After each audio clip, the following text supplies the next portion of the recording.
¿Estamos listos? Vamos a orar para que el Señor dirija este estudio. Señor, te damos una vez más la gloria y la honra a ti.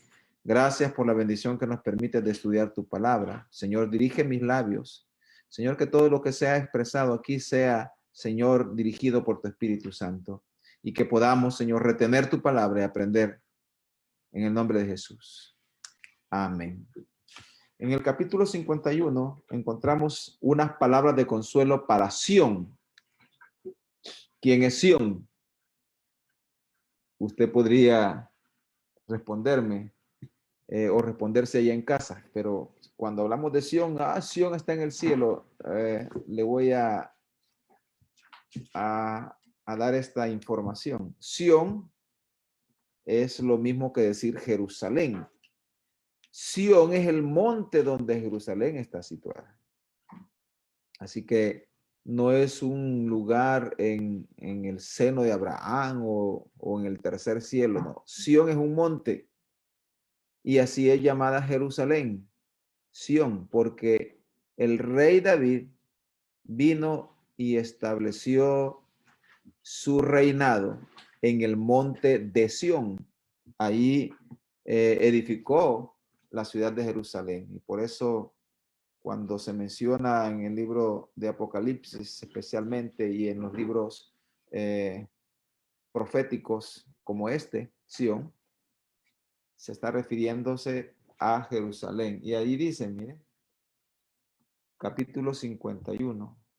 Oídme los que seguís la justicia, los que buscáis a Jehová, mirad a la piedra de donde fuisteis cortados y el hueco de la cantera de donde fuisteis arrancados. Mirad a Abraham, vuestro padre, y a Sara, que os dio a luz, porque cuando no era más que uno solo, los llamé y los bendije y los multipliqué. Ciertamente consolará Jehová a Sión, consolará todas sus soledades y cambiará su desierto en paraíso y su soledad en huerto de Jehová, y hallará en ella alegría y gozo, alabanza y voces de canto. Así que cuando usted oiga la palabra Sión, se refiere a Jerusalén. Y cuando hablamos de Jerusalén, nos referimos al pueblo de Dios. Así que todo esto está relacionado al pueblo escogido. Estamos hablando de los hebreos, ¿verdad? Todo este capítulo es una promesa de liberación, salvación y consuelo para Israel. Pero esta promesa de liberación, salvación y consuelo para Israel también es para nosotros, los lavados con la sangre de Cristo. No oí ningún amén. Amén. Hoy sí. Se hace un llamado al pueblo de Dios a recordar nuestros inicios y de dónde venimos. Ahí lo leímos en los primeros versículos. Dice, mirad a Abraham, vuestro padre, y a Sara, que os dio a luz, recordándole al pueblo de Israel de dónde habían salido y quién era sus inicios, la raíz. Y esto también es para nosotros, que recordemos que somos linaje escogido. Una promesa de consuelo y salvación eterna a la que nos debemos de arraigar. A esta promesa debemos de arraigarnos y estar ahí bien agarrados de esta promesa. Ya leímos el versículo 3, lo volvemos a leer y dice, ciertamente consolará Jehová a Sión, consolará todas sus soledades y cambiará su desierto en paraíso y su soledad en huerto de Jehová. Se hallará en ella alegría y gozo, alabanza y voces de canto. Estad atentos a mí, pueblo mío, y oídme, nación mía, porque de mí saldrá la ley y mi justicia para luz de los pueblos. Cercana está mi justicia, ha salido mi salvación y mis brazos juzgarán a los pueblos. A mí me esperan los de la costa y en mi brazo ponen su esperanza. Promesa de salvación, de consolación y de vida eterna. Aleluya. El juicio final para esta tierra está profetizado una vez más. Desde el versículo 6 al versículo 8 habla de que la tierra y los cielos ya no van a tener el esplendor con los que fueron creados, sino que estarán, dice, vestidos con ropas de vieja, o sea, ropas envejecidas.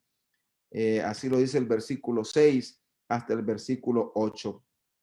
Vamos a leer el versículo 6 para que usted vea que aquí hay una profecía más sobre el juicio final. Alzad a los cielos vuestros ojos y mirad abajo de la tierra, porque los cielos, dice, serán deshechos como humo, y la tierra se envejecerá como ropa de vestir, y de la misma manera perecerán sus moradores, pero mi salvación será para siempre, mi justicia no perecerá. Ahí está profetizado el juicio final para esta tierra, pero ahí está una vez más la promesa de salvación y consolación para el pueblo de Dios. Aleluya. Dios nos exhorta a que pongamos en acción el poder que ha depositado en su pueblo. Y no hablamos solamente del pueblo de Israel, porque aquí esta promesa es para el pueblo de Israel, pero como nosotros somos lavados con la sangre de Cristo, también esta promesa es para nosotros, los lavados con la sangre de Cristo. Una promesa de poder. Ve al versículo 9, dice, despierta, despiértate, vístete de poder, oh brazo de Jehová, despiértate como en el tiempo antiguo, en los siglos pasados. ¿No eres tú el que cortó a Rahab y el que hirió al dragón? Aquí está una promesa de que derrotaremos a nuestros enemigos. Algunos de ustedes dirán y se preguntarán, ¿y quién es Rahab y quién es el dragón? ¿Existieron los dragones?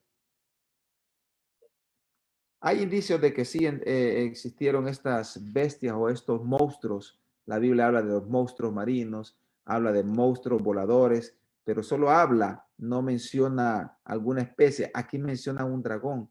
Pero no piensa usted que los dragones existieron al mismo tiempo de los seres humanos, porque la Biblia no lo detalla en una forma específica. Sí habla de los monstruos marinos.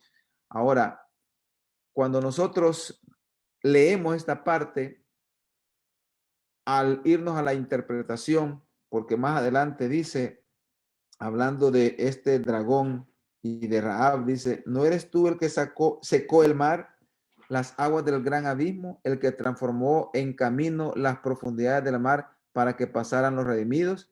Aquí está entrelazando el caminar del pueblo de Israel sobre en seco a través del Mar Rojo.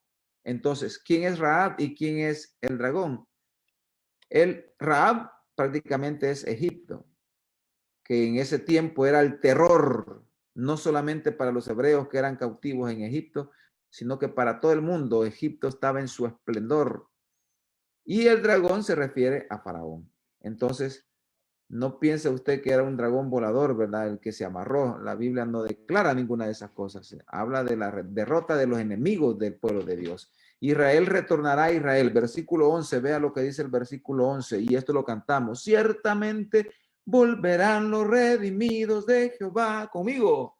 Volverán a Sión cantando y gozo habrá sobre sus cabezas. Ahora leámoslo. Creo que leído va a ser más bonito.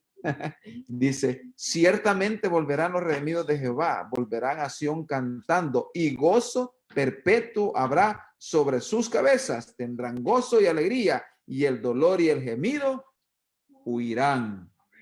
Promesa de consuelo, palabras de consuelo, liberación y salvación eterna para Israel y para todos los redimidos con su sangre. Este retorno que se ha cumplido, como dice, volverán los redimidos, ciertamente volverán. Este retorno se ha cumplido en dos ocasiones en la historia. Después del cautiverio, después de pasar 70 años cautivos en Jerusalén, cuando ya lo hemos leído aquí en Isaías, Ciro decreta que Judá regrese a Jerusalén, el primer retorno. Luego, el otro retorno es en 1948, ya en nuestra era, cuando Israel se formó como nación. El 7 de mayo de 1948, al día siguiente, quisieron destruir los 6 países que estaban a 6 países vecinos, entre ellos Egipto una vez más, pero fueron derrotados. Como decimos, ciertamente volverán los redimidos, y está hablando del pueblo de Israel y de los redimidos con su sangre. Ya volvieron 2 veces, después del cautiverio de los 70 años en Babilonia y luego cuando se formaron como nación en 1948. Pero todavía hay mucho pueblo de Israel regado, de las 12 tribus regados en todo el mundo. Y esta promesa se cumplirá una vez más antes y durante la tribulación, no la gran tribulación, porque recuerde usted que la tribulación serán 7 años, pero de esos 7 años, 3 años y medio serán de supuesta paz y otros 3 años y medio que será llamada la gran tribulación. Entonces, el tercer retorno o el retorno definitivo, digámoslo así, será antes y durante los primeros 3 años de la tribulación. Dios promete liberar, consolar y engrandecer a Israel en una forma definitiva. Desde el versículo 12 al 23 de este capítulo 51, nosotros podemos leerlo y gozarnos de esta promesa de liberación. Capítulo 52. Vamos, bueno, este capítulo 52 se entrelaza con el capítulo 53, que es muy mencionado. El capítulo 53 es muy mencionado en el Nuevo Testamento, porque prácticamente está Jesús viviendo lo que el capítulo 53, desde el 52, pero estamos hablando del 52:3 en adelante, habla del sufrimiento de Jesucristo. Pero en este capítulo, en sus versículos primeros, del 1 al 12, hay otra promesa de libertad del cautiverio a Sión. ¿Quién dijimos que era Sión? Jerusalén, es decir, el pueblo de Dios. Promesa de liberación para su pueblo se siguen dando en este capítulo. Y podemos leer nosotros los primeros versículos. Despierta, despiértate, vístete de poder, oh Sión, vístete tu ropa hermosa, oh Jerusalén, ciudad santa, porque nunca más vendrá a ti incircunciso ni inmundo. Sacúdete del polvo, levántate y siéntate, Jerusalén, suelta las ataduras de tu cuello, cautiva hija de Sión. Ve ahí usted en el tercer párrafo, vístete tu ropa hermosa, oh Jerusalén. Y el segundo párrafo dice, vístete de poder. Hay liberación. Y Dios ha cumplido esta promesa de liberación a lo largo de la historia con su pueblo. ¿Cuántas veces en la época de los jueces fue liberado el pueblo de Israel de la opresión que los moabitas, los filisteos, los edomitas y todos los pueblos de alrededor venían y saqueaban al pueblo de Israel? Dios ha cumplido esta promesa de liberación a lo largo de la historia. Y en nuestro tiempo, en el siglo XX, pudimos nosotros ser testigos, algunos mayores fueron testigos de cómo Israel ha sido liberado de tanto ataque, cómo ha sido protegido. Todavía hoy en día oímos de ataques de morteros, de cohetes que son lanzados a Israel y cómo Dios los sigue protegiendo, los sigue liberando. Pero la liberación completa vendrá hasta que venga Jesucristo a reinar. En el versículo 7 del capítulo 52 leemos lo siguiente. Cuán hermosos son sobre los montes los pies del que trae alegres nuevas, del que anuncia la paz, del que trae nuevas del bien, del que publica salvación, del que dice a Sión, tu Dios reina. Estas palabras se refieren a todos aquellos que llevan el mensaje de salvación. Y entre eso estaban los profetas, ¿verdad? Ahí estaba Isaías, porque estaba llevando un mensaje de salvación al pueblo de Israel. Pero también se refiere a todo aquel que predica la palabra de Dios, misioneros, evangelistas, pastores, hermanos que se paran en las calles, se suben a los buses a predicar la palabra de Dios. Este versículo se refiere a todos ellos que llevan la palabra de Dios. Cuán hermosos son sobre los montes los pies del que trae alegres nuevas del bien. Gloria al Señor. Liberación definitiva para su pueblo en la segunda venida de Cristo. La iglesia será arrebatada antes de la tribulación. pero habrá una liberación definitiva en la segunda venida de Cristo, cuando Israel se encuentre acorralada por todas las naciones enemigas. Entonces vendrá Jesucristo con su pueblo redimido, es decir, con la iglesia que ha estado en boda durante 7 años. Vendremos con Jesucristo a liberar a Israel. Digan amén. Amén. Están aquí, ¿verdad, familia? Aquí están, no se preocupen. Están tan concentrados que ahí están escuchando lo que están aprendiendo. Dios es grande. En el versículo 11 también hay un llamado para el pueblo de Israel. Y como es un llamado para el pueblo de Dios, también es para nosotros. Dice así el versículo 11. Apartaos, apartaos, salid de ahí, no toquéis cosa inmunda, salid de en medio de ella, purificaos los que lleváis los utensilios de Jehová, porque no saldréis apresurados, ni iréis huyendo, porque Jehová irá delante de vosotros y os congregará el Dios de Israel. Hasta el versículo 12 nos está diciendo, salgan de ahí, de donde están en el pecado. Esto también se refiere a cuando están algunas personas reunidas con iglesias que han transgiversado la palabra de Dios. Por eso dice que salgamos de lo inmundo, salir de en medio de ellos, de aquellos que se entregan al pecado. Vamos a la segunda parte del capítulo 52, los versículos 13 al 15, que se entrelazan con el capítulo 53. Está hablando del sufrimiento del siervo de Jehová. ¿Quién es el siervo de Jehová? El Mesías mismo. Esta porción del capítulo 52 y todo el capítulo 53 es una porción que habla del sufrimiento y rechazo del Mesías, de todo lo que pasó nuestro Señor Jesucristo en la Vía Crucis, en el Calvario, lo está profetizando Isaías, ese sufrimiento que pasó nuestro Señor Jesucristo.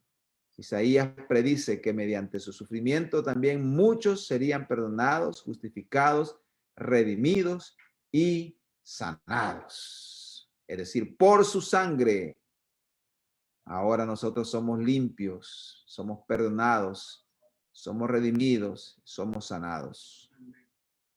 También su sufrimiento conduciría a su exaltación y gloria, porque después de la muerte de nuestro Señor Jesucristo, como había sido profetizado 3 días y 3 noches después, resucita en gloria para ser exaltado, para subir a donde está el Padre, para luego retornar a liberar a su pueblo.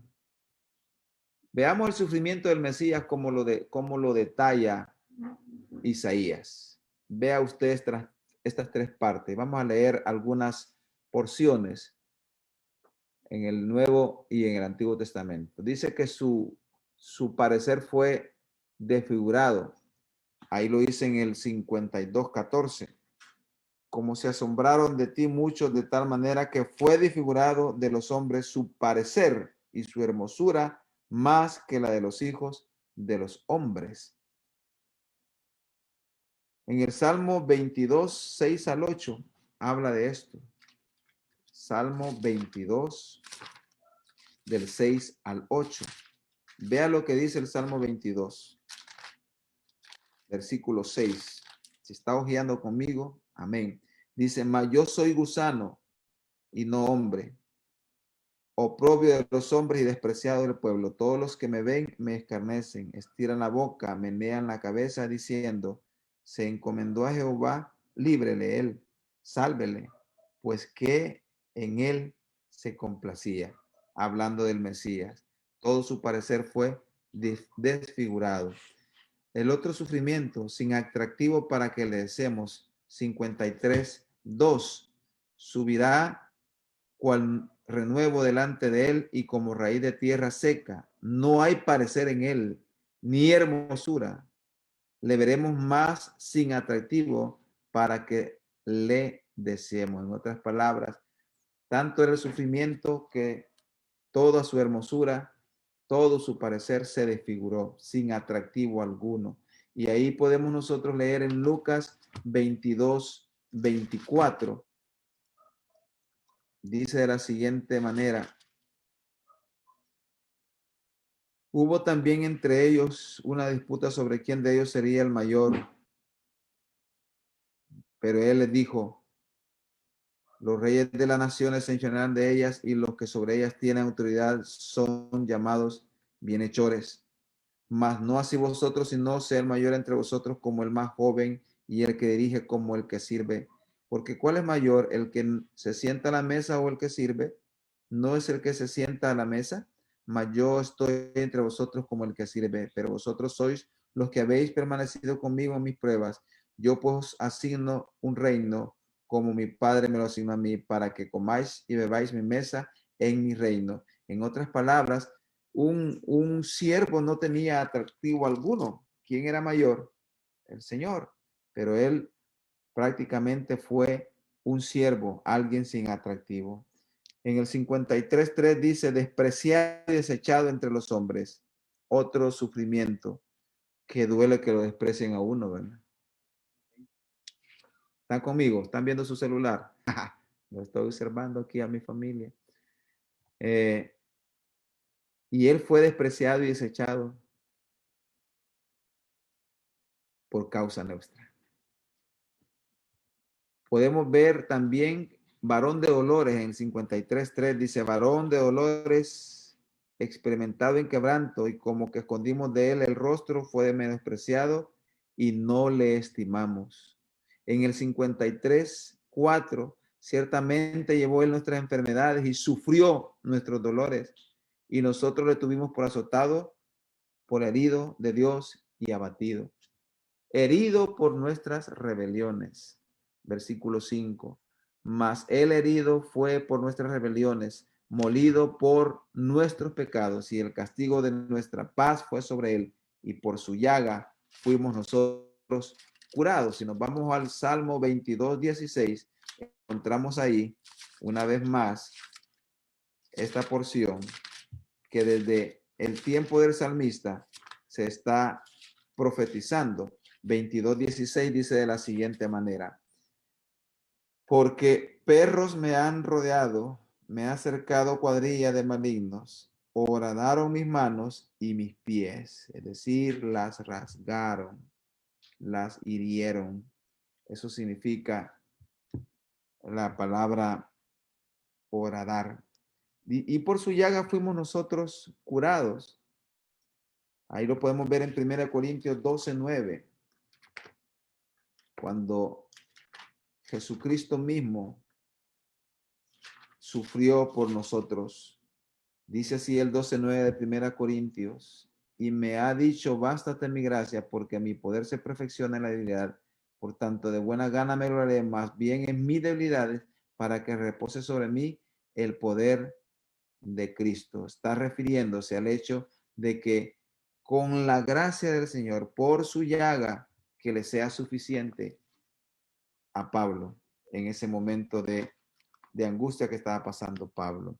Mire qué dolores más pasó nuestro Señor Jesucristo. En el 53:7 dice de la siguiente manera: angustiado él y afligido, no abrió su boca, como cordero fue llevado al matadero, y como oveja delante de sus trasquiladores, enmudeció y no abrió su boca. Angustiado y afligido. 53:11 dice de la siguiente manera: otro sufrimiento, verá el fruto de la aflicción de su alma y quedará satisfecho. Verá el fruto de su aflicción, alma afligida. Derramó su vida hasta la muerte.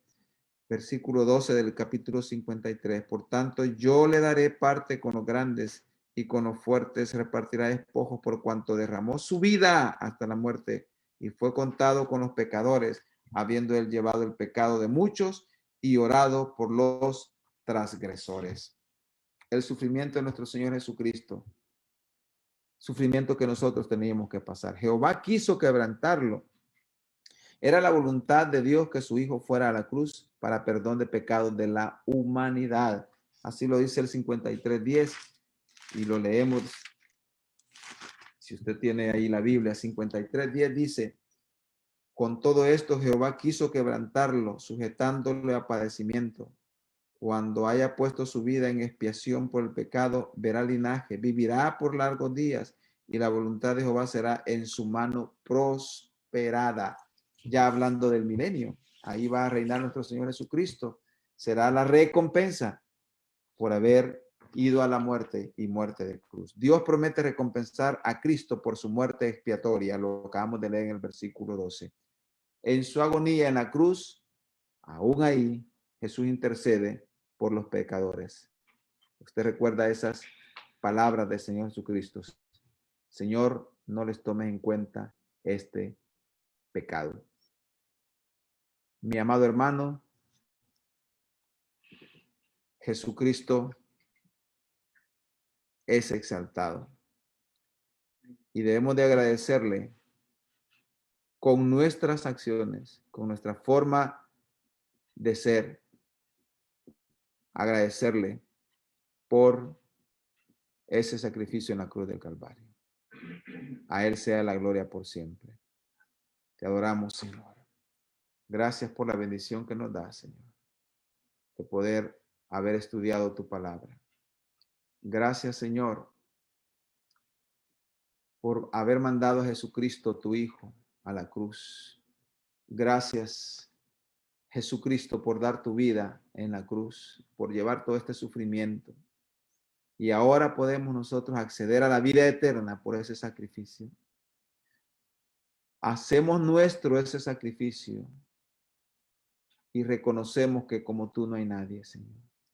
Ya hemos orado por los que están enfermos, por los que están necesitados, por las familias, Señor, que piden oración. Ya hemos orado, Señor. Ahora, por tu sangre, por tu llaga, Señor, nosotros nos declaramos sanos, libres y nos declaramos bendecidos por tu sangre. Una vez más, Señor, recibe la gloria, recibe la honra. Gracias, Señor, por este estudio de tu palabra. Ayúdanos a cada día, Señor, a desear tu palabra y a aprender más de lo que tú tienes para tus hijos, Señor, en tu palabra. Bendito y alabado sea por siempre tu nombre. Gracias, Señor, por darme esta bendición de poder preparar estos estudios, Señor, para mis hermanos. Recibe la gloria por siempre, Señor, en el nombre de Jesús. Amén.